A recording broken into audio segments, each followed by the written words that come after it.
Thank you all for coming here today. I want to thank County Supervisor John Franco, who authored the resolution to recognize National Voter Registration Day, Tuesday, September 25th, 2018. I'd like to stress that this is a non-partisan message that is trying to convey to all people who are eligible and legal to vote that voting is a right, no matter what your party, no matter what persuasion you are, to make sure that people that access their ability to exercise that right that they deserve to.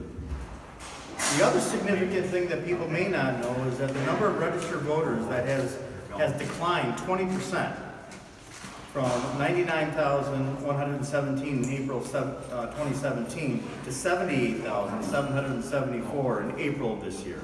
The bulk of this decrease is due to the state removing registered voters from the rolls that haven't voted in 4 years. So we're talking here with you today about this because local government is where the rubber meets the road. We want to make voting accessible. The municipal clerks are here and they want to ensure everybody who's eligible to vote will vote. Our job is to make sure that you can vote and it's accessible for you to vote and efficient. Remember, your vote really does make a difference. Every vote counts, and in Kenosha we know there was a mayoral race that came down to one vote. Yeah. And with that, I'll introduce, not that mayor, but John Antaramian. Again, it's important for everyone to realize that as elections come, elections have consequences. And if you don't vote, you have no ability to control what is going on in your community, in your state, and in your federal government. So please make sure everyone gets out to vote. Jim talked about the 5,500 people who have been removed from the ballot from the ability to vote. And that's an important aspect of what's going on and why it's so important for everyone to realize that they need to check to make sure that they still have the ability to vote. You can still register at the polls.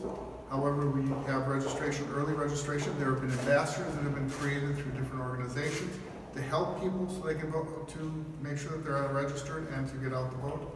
And also the libraries are all places that have been set up as ambassador locations so people can go in there and get help as to what's going on for voting.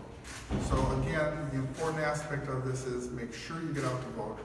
Double check so that we can make sure you're registered ahead of time. Though we can still register at the polls, it's important to be able to do it ahead of time. It makes the lines move faster, and we are definitely anticipate a very hefty voter turnout in this coming election. And you can start voting October 1st, right, clerks? Right, in the city. There's earlier dates in municipalities out on the west end. So if they want that information, you can call our office. We have it all available. Right. Supervisor John Franco? Well, thank you. Thank you for hosting the event. I really appreciate it.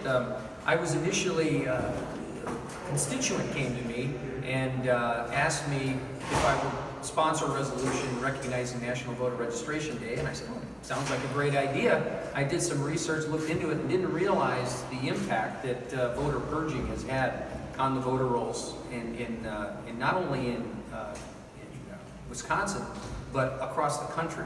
It's also been dropped about 20% in Wisconsin as a whole. In 2017, there were roughly 3,700,000 voters that were registered, and now it's dropped down to about 3 million. So that's about a 20% drop. And it's pretty much been constant statewide, largely as a result of a Supreme Court case in Ohio that the Supreme Court, it went to the Supreme Court of the United States and was upheld. And now it's perfectly acceptable, it's constitutional for states to purge voters off their rolls if they haven't voted in the last 2 election cycles.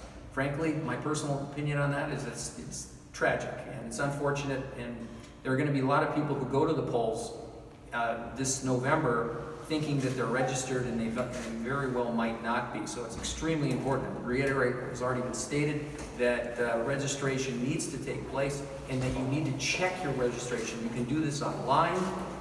You can check it with the county.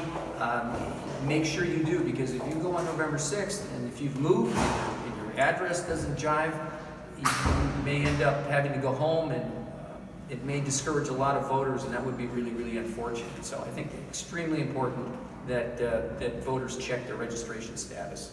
I think it's also, people can check, I believe it's myvote.wisconsin.gov, to check to see if they're still registered. So I think it's important for people to go online and check that. I think now the two people have to make this really work. Yes? Right, you can check myvote.wi.gov. It's listed right up here on one of those posters. You can check to be sure your registration is current. Even if you've changed address, you need to register. So everyone should check that website. You can also see a sample ballot and find out where your polling place is. Okay. And the county actually works really closely with the municipal clerks. We don't do the voter registration or the absentee ballots, but we have all the information that we need. What times the clerks have their office hours where you can go in and do an absentee ballot or voter registration, so you can call our office and get all that information too. Voting can start October 1, Right? sometimes earlier. Or next week in some of the municipalities. municipalities on the west end. And in this election, you probably save time if you vote early. Absolutely, yes.